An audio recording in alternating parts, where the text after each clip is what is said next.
السلام علیکم ورحمۃ اللہ وبرکاتہ۔ یہ اسلامک چینل ہے۔ یہاں ہم آپ کی خدمت میں تاریخ مکہ مکرمہ پیش کر رہے ہیں۔ بلد احرام مکہ اللہ تعالیٰ اور رسول اللہ صلی اللہ علیہ وسلم کو سب شہروں سے زیادہ محبوب ہے۔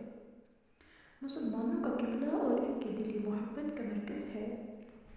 حج کا مرکز اور باہمی ملاقات و تعلقات کی اماجگاہ ہے۔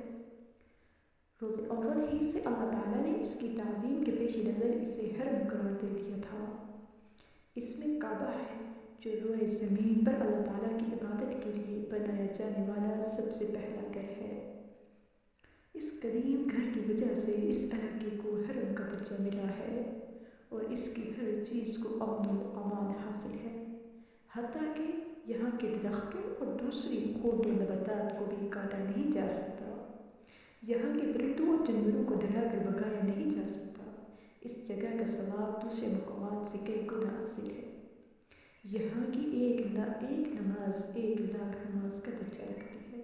سبحان اللہ۔ مکہ مکرمہ کو عظمت، حرمت اور امان سب کچھ کعبہ کی برکت سے ملا ہے۔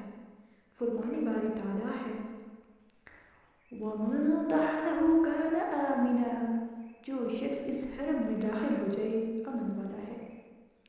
اللہ تعالیٰ نے اس کی عظمت و تقدس کے اظہار کے لیے اس کی قسمیں اٹھائی ہیں۔ فرمایا لا اقسم بهذا البلد، مجھے اس شہر کی قسم ہے۔ رسول اللہ صلی اللہ علیہ وسلم نے اسے مخاطب کرتے ہوئے فرمایا تھا اللہ کی قسم، تو اللہ تعالیٰ کی زمین میں بہترین جگہ ہے اور اللہ تعالیٰ کو محبوب ترین ہے۔ اگر مجھے تجھ سے زبردستی نکالا نہ جاتا تو میں کبھی نہ نکلتا۔ حضرت کعب احبار رحمۃ اللہ علیہ نے فرمایا اختار اللہ عز وجل البلاد فأحب البلدان إلى الله عز وجل البلد الحرام، اللہ تعالیٰ نے شہروں کو چنا تو سب سے زیادہ بلد احرام کو پسند فرمایا۔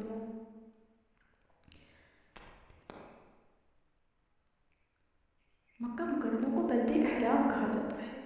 رسول اللہ صلی اللہ علیہ وسلم کی حدیث سے مبارکہ سے واضح ہوتا ہے کہ مکہ مکرمہ آسمان و زمین کی پیدائش کے وقت ہی سے حرم ہے۔ سیدنا ابو ہریرہ رضی اللہ نے فرمایا جب اللہ تعالیٰ نے اپنے پیارے رسول صلی اللہ علیہ وسلم کو مکہ کی فتح عطا فرمائی تو رسول اللہ صلی اللہ علیہ وسلم خطاب فرمانے کے لیے کھڑے ہوئے۔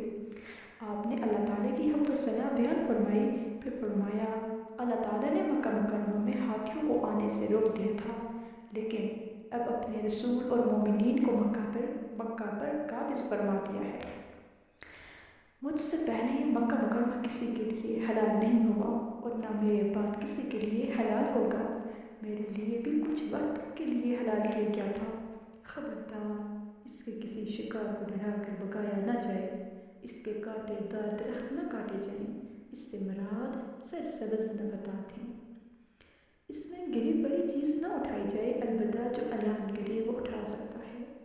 جس شخص کا کوئی رشتہ دار قتل ہو جائے اسے 2 چیزوں قتل اور دیت میں سے بہتر کا اختیار ہے، یعنی جو وہ بہتر سمجھے اسے اختیار کر سکتا ہے۔ سیدنا عباس رضی اللہ عنہ نے گزارش کی اللہ کے رسول اس ہر گھاس کو مستثنیٰ فرما دیجیے کیونکہ ہم اسے گھروں اور قبروں میں استعمال کرتے ہیں۔ آپ نے فرمایا ہاں اس ہر مستثنیٰ ہے، اسے کاٹا جا سکتا ہے، یعنی گھاس کو کاٹا جا سکتا ہے۔ اللہ تعالیٰ نے بیت اللہ کی تعظیم کے لیے اس کا حرم مقرر فرمایا اور اس میں ہر چیز حتیٰ کہ پرندوں اور درختوں کو بھی امان دے دی اور اس میں اعمال کا ثواب دوسرے مقامات سے افضل قرار دیا۔ حرم مکہ مکرمہ کے ہر طرف پھیلا ہوا ہے، البتہ اس کی حدود ہر طرف ایک جیسی نہیں۔ مکہ مکرمہ کی طرف آنے والے بڑے بڑے راستوں پر حدود حرم کے نشانات لگا دیے گئے ہیں جن کی ہم تفصیل دیکھتے ہیں۔ سب سے پہلے مغرب کی طرف جدہ روڈ پر مقام شنائسی جسے حدیبیہ کہا جاتا تھا، یہ مکہ مکرمہ سے 22 کلومیٹر دور ہے۔ پھر جنوب کی طرف تہامہ سے یمن کے راستے پر اضاءۃ اللبن مقام جو مکہ مکرمہ سے 12 کلومیٹر دور ہے۔ مشرق کی طرف وادی ارانا کا مغربی کنارہ جو مکہ مکرمہ سے 15 کلومیٹر دور ہے، شمال مشرق کی طرف جعرانہ کے راستے پر بستی شرائع مجاہدین کے قریب اور یہ مکہ مکرمہ سے 16 کلومیٹر کے فاصلے پر ہے۔